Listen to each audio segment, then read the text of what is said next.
오늘의 말씀은 전도서 7장 1절부터 14절까지 말씀입니다. 좋은 이름이 좋은 기름보다 낫고 죽는 날이 출생하는 날보다 나으며 초상집에 가는 것이 잔치집에 가는 것보다 나으니 모든 사람의 끝이 이와 같이 됨이라. 산자는 이것을 그의 마음에 둘지어다. 슬픔이 웃음보다 나음은 얼굴에 근심하는 것이 마음에 유익하기 때문이니라. 지혜자의 마음은 초상집에 있으되 우매한 자의 마음은 혼인집에 있느니라. 지혜로운 사람의 책망을 듣는 것이 우매한 자들의 노래를 듣는 것보다 나으니라. 우매한 자들의 웃음소리는 솔 밑에서 가시나무가 타는 소리 같으니 이것도 헛되니라. 탐욕이 지혜자를 우매하게 하고 뇌물이 사람의 명철을 망하게 하느니라. 일의 끝이 시작보다 낫고 참는 마음이 교만한 마음보다 나으니 급한 마음으로 노를 바라지 말라. 노는 우매한 자들의 품에 머무름이니라. 옛날이 오늘보다 나은 것이 어찌미냐 하지 말라. 이렇게 묻는 것은 지혜가 아니니라. 지혜는 유산같이 아름답고 햇빛을 보는 자에게 유익이 되도다. 지혜의 그늘 아래에 있음은 돈의 그늘 아래에 있음과 같으나 지혜에 관한 지식이 더 유익함은 지혜가 그 지혜에 있는 자를 살리기 때문이니라. 하나님께서 행하시는 일을 보라. 하나님께서 굽게 하신 것을 누가 능히 곧게 하겠느냐. 형통한 날에는 기뻐하고 곤고한 날에는 되돌아보아라. 이 두 가지를 하나님이 병행하게 하사 사람이 그의 장래 일을 능히 헤아려 알지 못하게 하셨느니라. 네, 이제 우리는 전도서 7장을 공부하죠. 전도서 7장에서도 역시 전도서 특유의 반성적 지혜, 돌아보는 지혜, 다른 각도에서 보는 지혜가 등장합니다. 특히 오늘의 본문은 이것이죠. 좋고 나쁨에 대한 그런 전통적인 견해들, 그런 견해들이 선입견일 수 있다. 그래서 지혜자는 그 이면, 곧 다른 면도 볼 수 있어야 한다 하는 것을 말씀하죠. 그래서 오늘의 주제는 이렇게 말할 수 있겠습니다. 이면, 곧 다른 면을 보는 지혜, 다른 각도에서 볼 수 있는 지혜. 그런데 그것이 선입견이 있었다면 그 다른 각도가 진리를, 진정한 지혜를 보여준다 하는 것을 말씀하고 있습니다. 자, 먼저 1절부터 4절까지 말씀을 제가 다시 한번 읽어보겠습니다. 좋은 이름이 좋은 기름보다 낫고 죽는 날이 출생하는 날보다 나으며 초상집에 가는 것이 잔치집에 가는 것보다 나으니 모든 사람의 끝이 이와 같이 됨이라. 산자는 이것을 그의 마음에 둘지어다. 슬픔이 웃음보다 나음은 얼굴에 근심하는 것이 마음에 유익하기 때문이니라.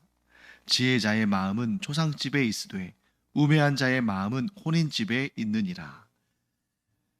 지금 이 전도자가 대조의 기법을 사용하는데 어떤 거냐면 보통 일반 대중, 보통 사람들이 관습적으로 좋다고 하는 것보다 사실 좋지 않다고 또는 뭐 꺼려 한다거나 그 자리에 가기를 기뻐하지 않는다거나 그런 것이 더 지혜로운 선택이다 하고 말하는 것인데요. 먼저 1절 말씀에 이렇게 말씀하고 있죠. 좋은 이름이 좋은 기름보다 낫다. 자, 좋은 이름이 좋은 기름보다 낫다. 이렇게 번역을 했을 때는 이름과 기름, 이름과 기름이 어떤 연결고리로 이어지는가 하는 것을 찾아내야 됩니다. 이렇게 말할 수 있을 것 같아요. 자, 상점과 관련돼서도 표현할 수 있는 부분인데 좋은 이름은 좋은 평판, 좋은 기름은 좋은 물건. 자, 어떤 물건이 있습니다. 좋은 물건이 있어요. 근데 좋은 물건을 얻는 것보다 좋은 평판, 좋은 평가, 이것을 얻는 것이 더 낫다. 그런데 보통 사람들은 어떤 선입견을 갖고 있다는 것입니까? 좋은 평판보다는 좋은 물건을 가지면 된다. 이게 다분히 이 물질주의적인 그런 관점이죠. 이름이야 어떻든 간에, 평판이야 어떻든 간에 일단 좋은 물건, 일단 좋은 것을 가져야 한다 하는 거죠. 자, 여기를 우리가 잘 보겠습니다. 이러한 일반적인 물질 중심적인 관점에 있어서 우리가 그 이면을 볼 수 있어야 한다는 거죠. 자, 이것입니다. 좋은 물건, 물론 좋죠. 그런데 아무리 좋은 물건도 다 쓰거나 잃어버리거나 도둑 맞으면 끝입니다. 아무리 좋은 물건도 수중에서 떠나면 끝인 거예요. 그런데 좋은 평판은 그 물건이 사라졌어도 남습니다. 심지어 좋은 평판, 사람에 대한 좋은 평판은 그 사람이 죽은 다음에도 남고, 아니 어떤 경우는 그 사람이 죽은 다음에 더 존귀하게, 더 높여지기도 하고 사람들이 더 그리워하기도 하죠. 시간이 지나면 지날수록. 그러니까 좋은 물건을 갖는 것은 잠시의 행복을 주고 기쁨을 주지만, 좋은 평판은 심지어 그 사람이 이 세상을 떠난 다음에도 계속되어진다. 그렇다면 어떤 것을 얻는 것이 더 유익한 것인가? 물질주의적인 생각을 가지면 지금 당장 내가 사용하는 그러한 물질적인 측면에서 본다면 좋은 물건을 갖는 것이 더 좋을 수 있겠지만, 우리가 보다 멀리 보고 보다 더 후대까지를 생각한다면 좋은 평판은 돈을 주고도 살 수 없는 귀한 것이다 하는 것을 알게 됩니다. 그 다음에 죽는 날이 태어나는 날보다 낫다, 이런 말이 나오죠. 죽는 날이 출생하는 날보다 낫다. 자, 많은 사람들은 태어나는 것, 출생하는 것을 더 좋아하죠. 죽는 것을 좋아할 사람은 없잖아요. 그런데 이 반성적 사고에 의하면 죽는 날이 출생하는 날보다 낫다. 이 얘기는 뭐냐면 죽는 날이 태어나는 날보다 더 중요하다 하는 것인데요. 왜 그러냐면 지금 계속 평판에 대한 이야기를 하고 있죠. 어떤 사람에 대한 평판은 출생일에 의해서 결정이 될까요? 아니면 죽는 날에 의하여 결정이 될까요? 물론 출생도 중요하죠. 사람이 좋은 집안에서, 부유한 집안에서, 다복한 집안에서 태어나는 것이 그렇지 못한 집안에서 태어난 것보다 훨씬 좋죠. 하지만 그것은 출발점일 뿐, 이 사람이 어떠한 인생을 살았으며, 이 사람의 인격이 어떠하며, 이 사람의 업적이 어떠하며, 이 사람이 어떠한 위대한 족적을 남겼는지는 그의 죽는 날 그가 어떠한 상태에 있는가에 따라서 결정이 되죠.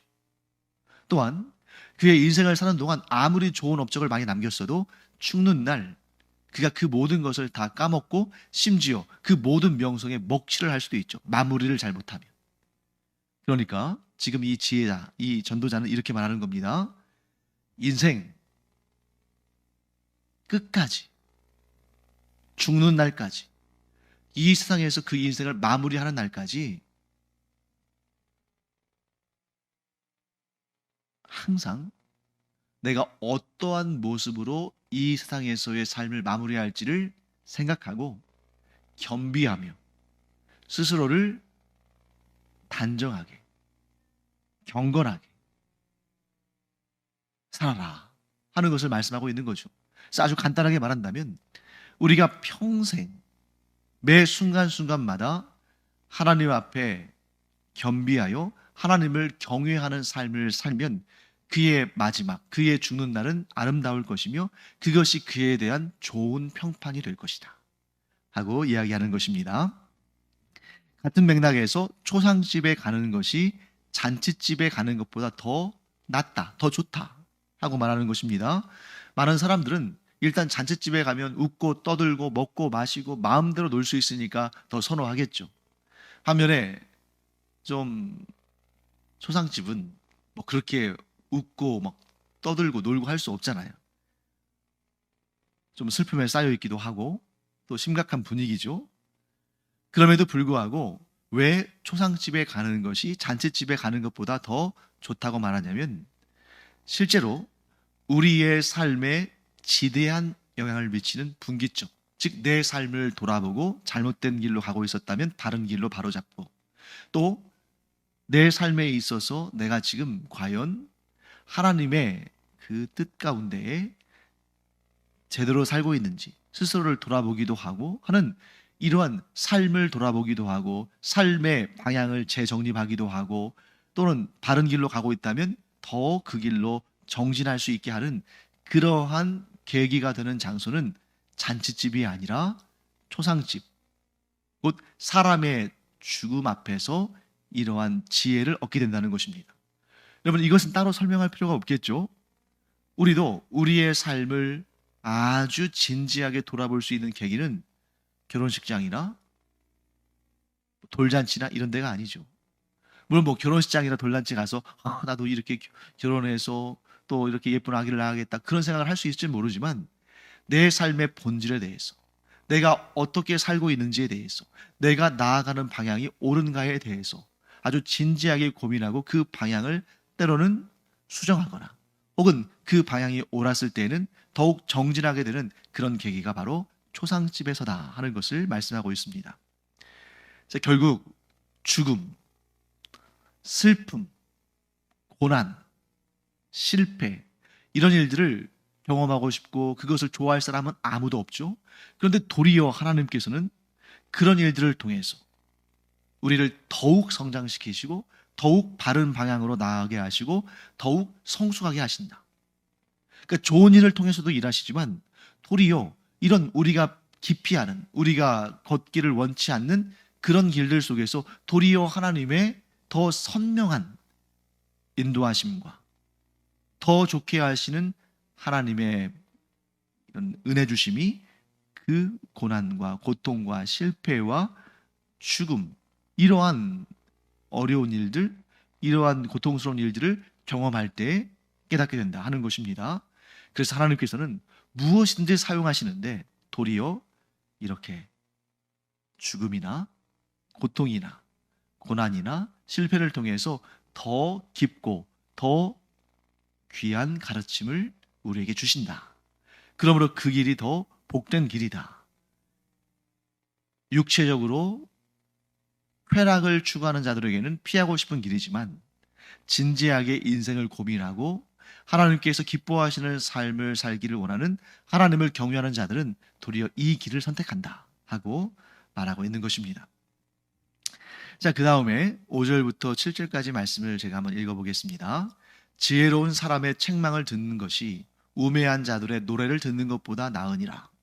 우매한 자들의 웃음소리는 솥 밑에서 가시나무가 타는 소리 같으니 이것도 헛되니라. 탐욕이 지혜자를 우매하게 하고 뇌물이 사람의 명철을 망하게 하느니라. 자, 이 말씀은 이렇게 요약할 수 있습니다.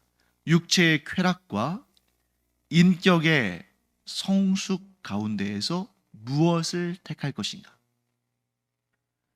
많은 사람들은 이런 질문을 받으면 이렇게 말할 거예요. 인격의 성숙입니다. 대부분 이런 질문을 듣는 사람은 그렇게 대답할 것입니다. 여러분도 마찬가지일 거예요. 육체의 쾌락과 인격의 성숙 가운데 어떤 것을 택하시겠습니까? 당연히 인격의 성숙이라고 말씀하시겠죠. 그런데 보통 사람들은 이런 질문 자체를 자기 자신에게 하지 않습니다.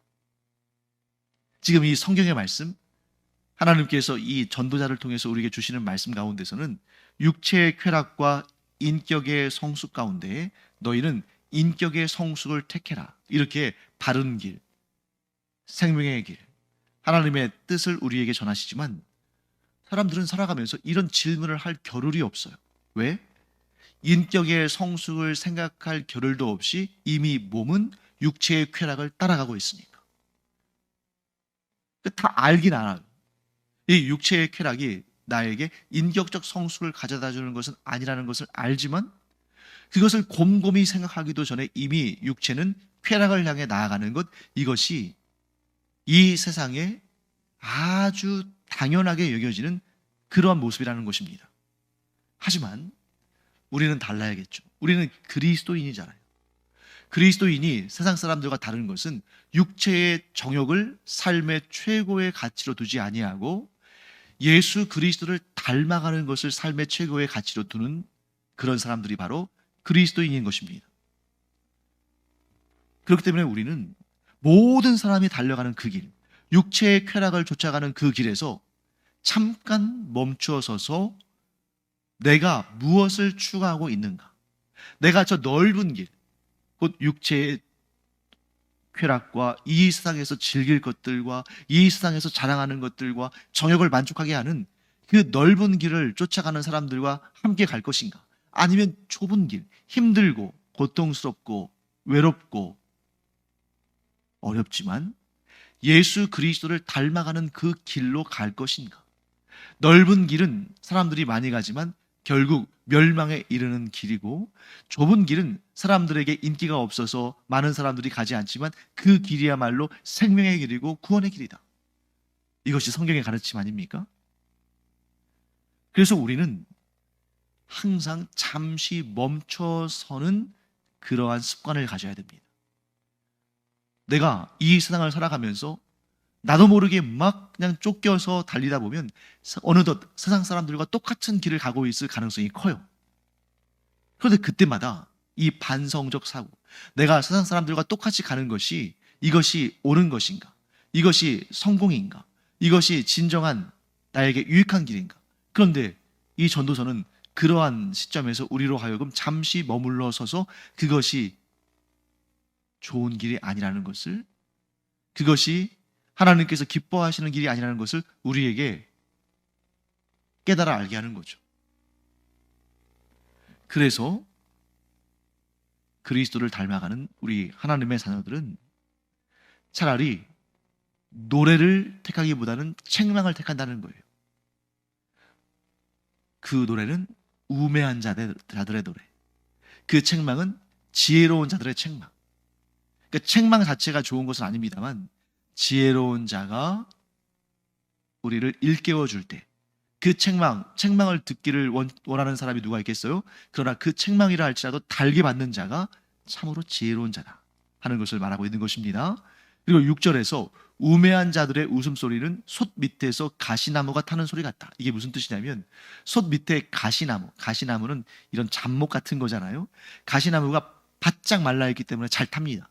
그런데 막 가시나무가 타는 소리 다닥다닥 하면서 막 타는데 그 잡목인 가시나무가 그렇게 오래 타지를 못하죠. 막 맹렬히 막 다닥다닥 소리를 내면서 맹렬히 타는데 이내 재가 되는 것처럼 우매한 자들의 웃음소리는 그때는 그 당시에는 너무 막 즐겁고 재밌고 뭐 세상을 다 얻은 것처럼 막 기고만장하고 합니다만 그렇게 다닥다닥 소리를 내면서 막 그렇게 맹렬하게 타지만 곧바로 식어버리고 재가 되어버립니다. 반면에 지혜로운 자의 책망은 그 책망을 들을 때는 기분도 안 좋고 또 좀 의기소침하고 그렇게 되겠습니다만 그것이 우리 안에서 양약이 되어서, 양약이 뭐예요? 그냥 단지 그런 증상만 완화시키는 것이 아니라 우리의 몸을 본질적으로 좋게 만들므로, 우리의 몸을 본질적으로 서서히 건강하게 만들므로 우리가 면역력도 좋아지고 그래서 웬만한 질병에 시달리지 않게 되는, 그것이 바로 지혜자의 책망을 듣는 삶이다 하고 성경은 설명하고 있는 것입니다. 자, 그 다음에 8절부터 10절까지 말씀 볼까요? 일의 끝이 시작보다 낫고 참는 마음이 교만한 마음보다 나으니 급한 마음으로 노를 바라지 말라. 노는 우매한 자들의 품에 머무름이니라. 옛날이 오늘보다 나은 것이 어찌미냐 하지 말라. 이렇게 묻는 것은 지혜가 아니니라. 여기에서는 우리가 아주 중요한 깨달음을 얻게 되는데 인내가 얼마나 중요한가. 즉 바른 길에 서 있다면 반드시 인내해야 한다는 거예요. 자, 바르지 못한 길로 가고 있을 때의 인내는 고집이겠죠. 그런데 바른 길로 가고 있을 때의 인내는 악한 사탄의 시험에도 꿈쩍이지 않는 그러한 믿음을 굳건히 붙드는 그런 용기입니다. 그래서 이런저런 유혹이 있고 공격이 있고 시련이 있지만 이 길이 진리의 길이라는 것을 알았다면 결코 그 길에서 물러서지 아니하고 끝까지 완주하는 것, 이것이 지혜로운 자의 모습이라는 것이죠. 또한 화를 내는 일을 9절에서 이렇게 말씀합니다. 화를 내는 일, 노하는 일은 우매한 자들의 품에 머문다.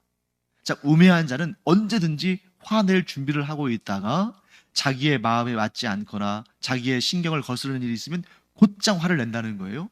그러니까 생각할 겨를도 없이.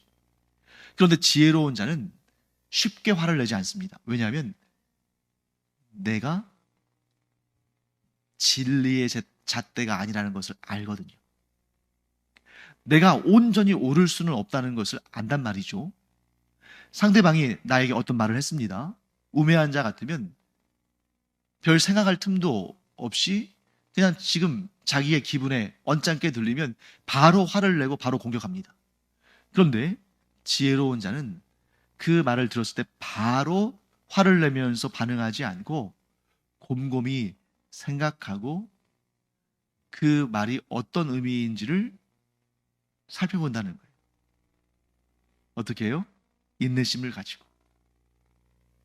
또 과도하게 왜곡하거나 섣부른 판단을 하지 않고. 이게 바로 지혜롭고 겸손한 사람의 모습입니다. 우리가 남들과 다툴 때 대부분의 경우는 그 말뜻을 잘못 이해하거나 잘못 해석해서 그래요. 정말 우리에게 악한 의도로 막 악한 말, 욕을 하고 또 음모를 꾸미고 정말 대놓고 비방하고 모욕하고 조롱하는 경우는 우리가 듣는 말들 가운데 우리가 듣는 말 전체를 100이라고 본다면 그 중에 하나나 둘이나 될까 말까 할 수도 있어요. 물론 그보다 많을 수도 있습니다만. 그런데 그렇게 상대적으로 적은 수의 그런 악한 말들을 우리가 매번 내가 어떤 사람의 말을 들을 때 매번 신경을 곤두세우고 저 사람이 나에게 무슨 악한 말을 할까? 어떤 악담을 할까? 어떤 악한 의도를 가지고 저렇게 나에게 말을 할까? 이렇게 생각하고 들으면 이게 너무나 스스로도 힘들 뿐만 아니라 상대방과의 거리가 멀어지는, 마음을 터놓고 지낼 수 없는, 그러니까 스스로를 왕따시키는 그런 상황이 되는 거죠. 그렇다고 해서 모든 말을 다 좋게만 듣는 것도 문제입니다. 그러면 한번 호되게 당할 거 아닙니까? 그래서 지혜가 필요한 거죠. 즉각적으로 감정을 표출하지 말고 잠잠히 잘 침착하게 생각해 보라. 그래서 문제가 있는 것에 대해서는 단호하게 거절하거나 단호하게 책망을 하고 문제가 없는 것에 대해서는 오해하지 않고 그 말을 잘 들어주고 또 서로 상의하면서 일을 이루어가라. 이렇게 말씀하시는 것입니다. 자, 그 다음에 이제 마지막으로 11절부터 14절까지 말씀을 우리가 볼 텐데요. 그 내용은 돈과 관련되어 있는 것입니다. 특히 이제 이 11절과 12절 말씀 한번 볼까요? 지혜는 유산같이 아름답고 햇빛을 보는 자에게 유익이 되도다. 지혜의 그늘 아래에 있음은 돈의 그늘 아래에 있음과 같으나 지혜에 관한 지식이 더 유익함은 지혜가 그 지혜에 있는 자를 살리기 때문이니라. 자, 지혜와 돈을 비교하는데 여기에서 돈은 나쁜 의미로 쓰인 것이 아닙니다. 사실 돈은 중립적이에요. 조금 더 정확히 말한다면 돈은 중립적인 것보다 더 좋은 것입니다. 왜? 돈은 하나님께서 우리에게 주시는 것이니까요. 그런데 그 돈에 대해서 어떤 자세를 갖느냐가 돈을 복이 되게 하기도 하고 화가 되게 하기도 한다. 그래서 우리 지난 시간에 배웠잖아요. 복을 주시는 하나님을 사랑하면, 복을 주시는 하나님을 바라보면 이 복이 우리에게 유익하지만 하나님은 바라보지 아니하고 하나님은 섬기지 아니하고 하나님이 주시는 그 복만 바라고 그것만을 추구하고 하나님보다 하나님께서 주신 그 복을 더 사랑하면 그 복이 화가 난다고 그랬죠. 돈도 마찬가지예요. 돈을 주시는 하나님을 바라보며 하나님께 감사하고 하나님을 섬기며 하나님의 뜻대로 그 돈을 사용하면 그 돈이 복이 되지만 하나님은 바라보지 아니하고 그저 돈하면서 돈만 주목하고 돈만 사랑하고 돈만 의지한다면 그 돈이 결국 화가 되겠죠. 그런데 12절 말씀에서는 이렇게 말씀하고 있잖아요. 지혜의 그늘 아래에 있음은 돈의 그늘 아래에 있음과 같다. 자, 지혜의 그늘, 지혜가 우리를 덮어주는 그 그늘 아래에 있는 것은 돈이 덮어주는 그늘 아래에 있는 것 같다. 그러니까 이럴 때는 돈이 좋은 의미로 쓰였잖아요. 그런데 이 전도자가 뭐라고 하냐면, 그런데 둘 다 유익한데 지혜에 관한 지식이 더 유익하다. 즉 돈과 지혜 둘 다 사람에게 유익한 것인데 지혜가 조금 더 유익하다. 그러면서 이렇게 설명하죠. 지혜가 그 지혜 있는 자를 살리기 때문이니라. 자, 이 말씀 잘 기억하셔야 됩니다. 지혜와 돈은 둘 다 유익한 것이지만 지혜가 조금 더 유익하다. 왜냐하면 지혜는 그 지혜 있는 자를 살리기 때문이다. 이 말씀 어떻게 해석하면 좋을까요? 지혜도 돈도 유익함이 있습니다. 그런데 돈은 사람을 살리기도 하고 죽이기도 해요. 아까 말씀드린 것처럼 돈은 복이 되기도 하고 화가 되기도 해요. 그래서 복이 될 때는 사람을 살리고 화가 되면 사람을 죽입니다. 그런데 지혜는 한 가지만이에요. 사람을 살리는 것. 그러니까 지혜가 사람을 죽이지 않아요. 그러니까 둘 다 유익함이 있어요. 둘 다 사람을 살리는 유익함이 있는데 그 중에 지혜가 더 유익한 이유는 지혜는 사람을 살리기만 하고 죽이지는 않지만 돈은 때로는 사람을 살리기도 하지만 때로는 사람을 죽이기도 한다. 사랑하는 성도 여러분, 그러니까 우리가 돈을 미워하거나 돈을 싫어하거나 돈을 저주하거나 돈을 벌려고 생각을 하지 않는 것이 좋은 것이 아니에요. 돈은 중립적이거나 혹은 중립적인 것보다 훨씬 더 좋은 의미를 갖고 있습니다. 그래서 하나님의 일을 하는 귀한 도구로 쓰임받을 수 있고 하나님께서 돈을 주신 것이기 때문에 하나님이 주신 것은 복이잖아요. 그런데 그것을 어떻게 사용하느냐에 따라서 화가 되기도 하는 그런 가능성들이 나오는 거죠. 하지만 지혜는 항상 우리에게 복이고 항상 생명을 주는 것이기 때문에 지혜와 돈 중에 무엇을 선택할 것인가? 그게 아니라 돈을 사용할 때도 지혜롭게 사용하는, 그래서 지혜가 돈뿐만 아니라 우리의 육체, 관계, 일, 모든 일에 있어서 지혜가 우리의 삶을 이끌어가도록 그렇게 하는 자가 복된 사람이다. 이렇게 말씀하는 것이죠. 사랑하는 성도 여러분, 그러므로 우리는 하나님께서 주시는 복으로 건강도 얻고 재물도 얻고 명성도 얻고 자녀의 복도 얻고 이런 많은 복을 얻으시기를 간절히 축원합니다. 그런데 이 복을 우리가 얻을 때에 우리가 지혜를 통해서 이 복을 사용하면, 지혜를 통해서 이 복을 활용하면 다 좋게 되는데 지혜가 없이 이런 것들을 바라보면서 하나님을 시선에서 놓치고 이러한 것들만 바라보고 의지하기 시작하면 그때는 실패한 삶으로 전락해버리는 거죠. 사랑하는 성도 여러분, 지혜, 그 지혜가 뭐예요? 하나님의 주인 되심을 결코 잃지 않는, 하나님께서 담아두신 그 뜻을 결코 망각하지 않는, 곧 하나님께서 나의 주인이시오, 하나님께서 내 삶을 이끄시며 하나님을 의지하는 그런 삶을 살아가면서 하나님께서 주시는 복들을 누리는, 그것이 바로 지혜로운 삶이다 하는 것을 알게 됩니다. 여러분과 제가 이런 지혜로운 삶을 살아가는 하나님의 자녀들 다 되기를 간절히 축원합니다. 그래서 모든 복을 차고 넘치게 받고 그 복이 화가 되지 않는 그런 은혜를 누리시기를 간절히 축원합니다. 기도하겠습니다. 하나님, 저희가 하나님을 바라보는 시선을 놓치면, 그래서 하나님이 아니라 다른 것들을 주인 삼고 살면 하나님께 주신 이 복들이 화가 되는 것을 봅니다. 그러므로 저희가 하나님을 주인 삼고 하나님을 바라보며 하나님의 인도하심에 순종하는 이 지혜로운 마음을 결코 잃어버리지 않도록 주님 은혜 더하여 주시옵소서. 감사드리며 예수님의 이름으로 축복하며 기도합니다. 아멘. 기도하는 시간입니다. 하나님께서 주신 것들은 다 복인데 그 복이 너무 좋아서 거기에 시선이 머물다가 하나님을 바라보는 시선을 놓치는 일이 없기를 간절히 축원합니다. 기도하겠습니다.